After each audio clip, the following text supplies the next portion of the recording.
people told me they could not understand me, which is a bit strange because I'm one of the only native speakers. But I found out from a comic earlier it's because I sound like Bringer, Bringer, Bringer. But I can say, fuzzy wuzzy was a bear, fuzzy wuzzy had no hair, fuzzy wuzzy had no hair, fuzzy wuzzy was a bear, fuzzy wuzzy. So I will try and speak very slow and very clear.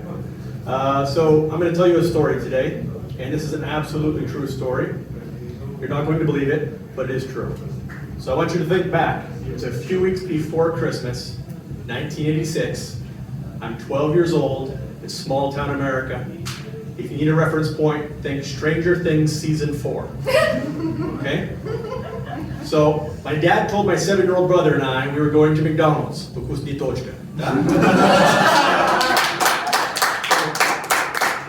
We were poor, and we rarely ever ate out. So even going to McDonald's, this was a big treat for us. So we both immediately ran to the car.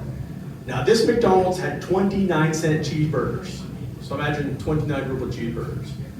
And this time was special because Christmas was coming. And at Christmas time, McDonald's had mint milkshakes in cups the size of jumbo popcorn movie-style buckets. You know where you get the popcorn? So it was 20 cheeseburgers in a popcorn-sized bucket full of a fluorescent green mint milkshake. This was a real treat. So my brother, he latched onto the milkshake straw like a teenage boy onto a boob, and he never let go. He didn't care about the cheeseburgers whatsoever. Now McDonald's back in the day was legendary for having playgrounds. Every McDonald's had a playground. And they had different things you could play on. And this McDonald's had this spinning ride where you could sit in it. It's like a merry-go-round and you could spin it around, right? We used to call it the spin and puke. So I put my brother in, and this is the kind of toy, this is the kind of playground that's illegal in America, but is still in every Russian playground. So after he was done with this ginormous milkshake, I put my brother in the spin and puke. And I'm spinning him as fast as I can, because I'm 12 and he's 7. I'm trying to get him to pass out. He didn't pass out, but after a while I got tired. So after I got tired, he quietly got up and disappeared off to the bathroom. I'm eating some cheeseburgers, my dad goes, go check on your brother. So I go back to the bathroom, right? Get the back of McDonald's, and I open the door. And there's my brother, holding onto the stall like this. And as soon as I open the door, he goes, he's fluorescent green everywhere. But now I open the door and he's noticed I'm there, so he's like, he starts painting the entire bathroom with fluorescent green. I mean, there is fluorescent green milkshake everywhere, okay? So I don't know what to do. So he's all upset, and I told him, hey, you're like Slimer from Ghostbusters. So he thought that was really, really cool, right? So there's no paper towels because they just put in the blow dryers. The blow dryers didn't help, it just blew the stew everywhere else.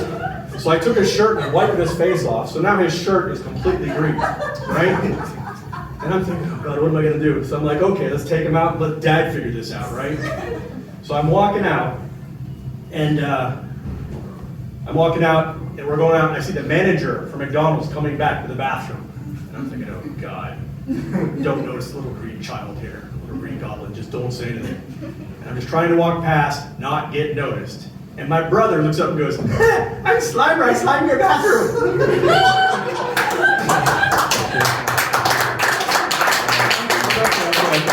So we ran, and I go back to my dad, and I'm like, Dad, grab the bag of cheeseburgers, we gotta go now. And I'm booking it out of McDonald's, right? Because I know the manager's gonna go in and see the bathroom has been repainted.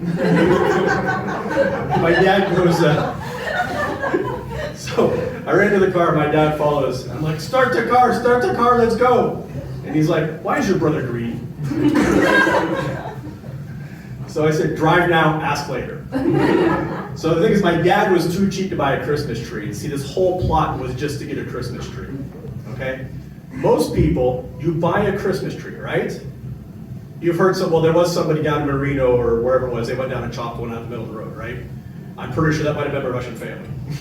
So my dad had been eyeing this Christmas tree the entire year in the middle of this highway. So a 4-lane highway, there's 2 lanes this way, 2 lanes this way, and in the middle, there's all these trees. And right in this big empty space is this beautiful looking Christmas tree that my dad has been eyeing all year long for his Christmas tree. So we stop, And I have to explain something here because our car, he pulled the car to the side of the road and the engine started to smoke right away, okay? Now this was kind of on purpose. My dad put out the fire and he left the smoke on purpose. The reason that's that explanation is that, you know the salt that they put on the roads, it eats the cars, right? It rusts the cars. So my dad every year would buy a junk car to only make it through the winter until the summer where he pulled the good cars back out, right? He called them junkers. In the Caribbean, we called them bangers. So we had some amazing junkers, like cars. We would pull up to the school and they're like, is that your car? Okay, just amazing horrible cars. And this car was one of the largest cars ever made. The 1970s, before the fuel crisis. If I were to compare it to a Niva or a Lada, you could put 4 of them in the back seat. Okay? And this car had a huge oil leak. It burned 1 liter of oil for every 40 kilometers we went. It spit smoke out of the tailpipe like a locomotive steam engine.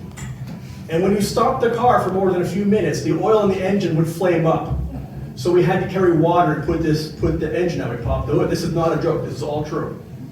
And even more so to the point, we had, where we lived, there were a lot of deer. Okay? And not like little deer, like big deer, right? And they travel in herds. And one day a herd of deer was coming up the road at my dad. My dad's like, hey! He hit like 7 deer, took the front of the car off, smashed the windscreen. It was so bad you couldn't see out the windscreen because of the ice. He used to drive, this is not a joke, with his head out the window with ski goggles. And this car's smoking going down the road too. So, it's smoking going down the road. There's pieces of deer still in the grill of this car. There are pieces of fur, and it's all frozen, okay? So it's not like smelling, but you can see just deer everywhere. So because the windshield was so smashed, couldn't see. So he left the car smoking, and he says, well, you see that tree over there? Here's a saw, you're going to get the Christmas tree. I'm like, oh God, are you serious? But this was my dad, so I knew that he was serious, right? So he's leaving the car, and it's smoking, and so I'm trying to dodge the traffic. I get over, go through the ditch, and the snow's like this deep. And I'm up on a hill in the middle between the 2 roads, and the tree's way too big, way too big. So I have to crawl up the tree and cut about halfway in the middle, so it's gonna fit on the car.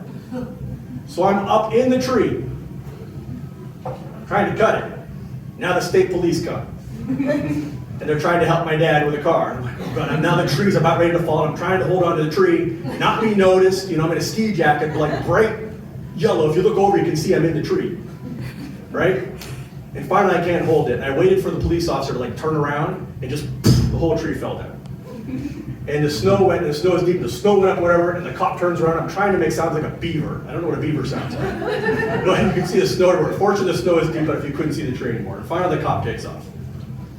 So I'm dragging the tree back to the, back to the car, and sorry, hold on. Okay, so the cop left. So I'm dragging the tree back to the car. I'm going through the ditch, and it's full of mud, and the needles are coming off, and I'm trying to dodge traffic like Frogger carrying a Christmas tree. Remember the old video game Frogger? Nobody remembers this before time. So now we get the tree onto the back of the car. Okay, it's hanging off the back of the car, and we're trying to get going again before the cops come by and notice we're stealing trees. Well, you remember the cheeseburgers, right? Yeah. My brother's been sitting in the car eating the cheeseburgers. Okay, so as soon as we take off, he gets car sick again because he's still not sick, not good from the spit and puke thing, right? And we're like, stop, he's got to puke. My dad's like, no, we can't. Our car's smoking and there's a Christmas tree in the back that we just stole. He's like, puke out the window. So my brother, we roll down the window, he's puking out the back window. There are green cheeseburger chunks coming out of the back of the car. But because we're going down the road at 100 kilometers an hour, the chunky cheeseburgers are flying around into the back of the Christmas tree. And they're coating the back of the Christmas tree. So now they're all stuck in the Christmas tree, which has got mud, cheeseburgers, mint green milkshakes, and chunks of cheese and McDonald's buns, right? So we get off the highway, and the town we lived in was down in a valley, and the highway ran across the ridge. And the police, the local police, not the state police anymore, they used to like to sit right there and catch people coming off at speed, right? Now, let's just say the police were familiar with my dad. Okay? Small town. He once threatened to blow up the TV company. That's another story. He painted the side of our house pink. That's not a joke either. So he sees a Christmas tree, sees the car, hey, let's check him out. So he stops, and he's looking at the front of the car. He's looking at the Christmas tree. He's like, did you hate that Christmas tree? Is that like roadkill Christmas tree? My dad's like, he's like, no, check the front of the car, there's deer fur. Trees don't have fur. And the cop's like, can't argue with that. So now the cop's looking at the back of the tree, and he's noticing, did you steal the tree from somebody? Because it looks like it's decorated. So he walks back to the tree, and he notices that it's green cheeseburger chunks. Now, knowing it's my dad, he's like, just go home. I'm not going to ask any more questions. So just let my dad go home. But now, the car does not want to start, right? So we're on top of this hill, okay?